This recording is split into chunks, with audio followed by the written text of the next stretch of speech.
top lane is really an interesting one because.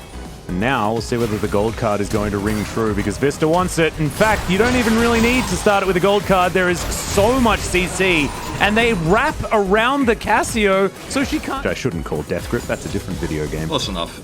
As we're going to see this again. Look at it. It's just everyone spreads, so only one person gets hit. It's two in this case. I told a complete blatant lie. It's actually, it was almost. And I think that is going to be all the more true as there's the make it rain into the bullet time and Bao has to leave.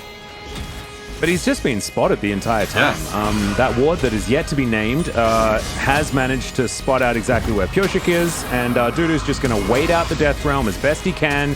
Kingen, I believe, missed that Obliterate as now the Destiny's going to come in, and Kingen's going to come out of his Death Realm and into the Death Chamber, unfortunately, and then Pyoshik's going to follow suit. That was just outrange him and shove that wave in as well, so nothing going to be missed. We're going to have a look at this one more time. It was Kingen popping the ult pretty early, but DuDu, it just felt like he was never really in any. Yeah, he used his hook shot to avoid most of the damage early, then flashed away, and he survived the Death Realm. He's able to outlast it, as you said, and very scoped out almost this entire game as DuDu maybe setting up for a bit of a gank here onto Kingen, who doesn't quite have his Death Realm back available. They're going to go in once. Yep, the red buff is going to tick down, and then the two biggest things. It's like DuDu is just gonna go in here. He's Death Realmed, but who cares?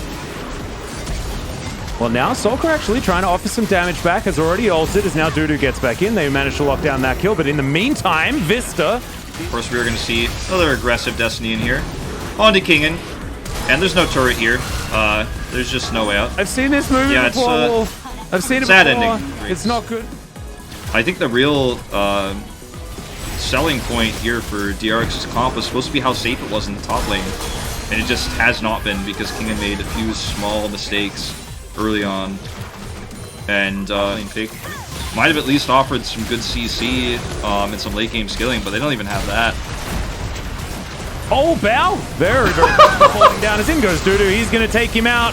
The Hextech ultimatum comes in. Becca, yep, just going to be mincemeat as Kingen. He's got a Death Realm, but I don't think he wants to be in one with anyone. The Death as ahead of his opponent.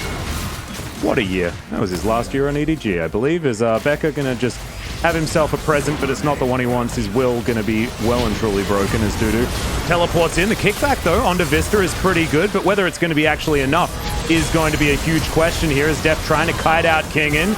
He may actually fall here, though. Flashes to the very edge, but the Obliterate is going to be good. Meanwhile, the rest of Harmful Life tidying up the back end, but that was probably about as good as of a team fight as DRX were going to get. Arthur wants this, though. He's going to try to get in here and get a wall right. He does go ahead and pop that Zonia's, and DuDu comes over for the kill steal. Def probably not too worried about that one either, because if Kingen's there trying to kill him, then the rest of his team's probably dying. As DuDu just going to take down Solkar as best he can here, as the Hextech ultimatum is going to be enough as Bao dives on forward, but DuDu is way too fed.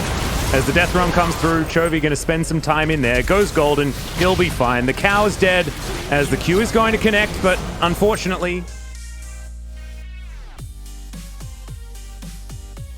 Good, but the team is playing it, even though we've seen it before. We know it's on paper a strong counter. See the stun on Hisoka, does not hit Chovy with his own. And then this choke point is perfect for Deft, who is heading all the way up here. So Pyoshik and Becca sending themselves to their own graves by walking right into that bullet time as Chovy just going to be able to turn around, no problem. And we are... Now we're at like 14,000 gold in the lead for Harmful Life. Here's an aggressive trade though, the move forward as Arthur is going to go golden, the seismic shove, stunning. As Deft is going to grab himself a double kill, make that one a triple potentially, but no, has to use his stopwatch and is now in a very rough position. Will be taken down there from Bao, and maybe DRX have got a bit of life left, and the answer's no actually, because DuDu comes forward and that's just easy tidy up. I got excited. You got a little excited, you know, Solka had a big ult. It was very cool. It was very picturesque. If you just took a screenshot of that one frame, with the double stun there, it might have looked like, wow, what a competitive game we might be watching here, but we're not living that reality as Vista. Vista tries to kill him with an exhaust. I love it. But of course, he didn't need that cooldown because he's not going to be able to make it to the Nexus in time, as DuDu is going to be the one that finishes it off.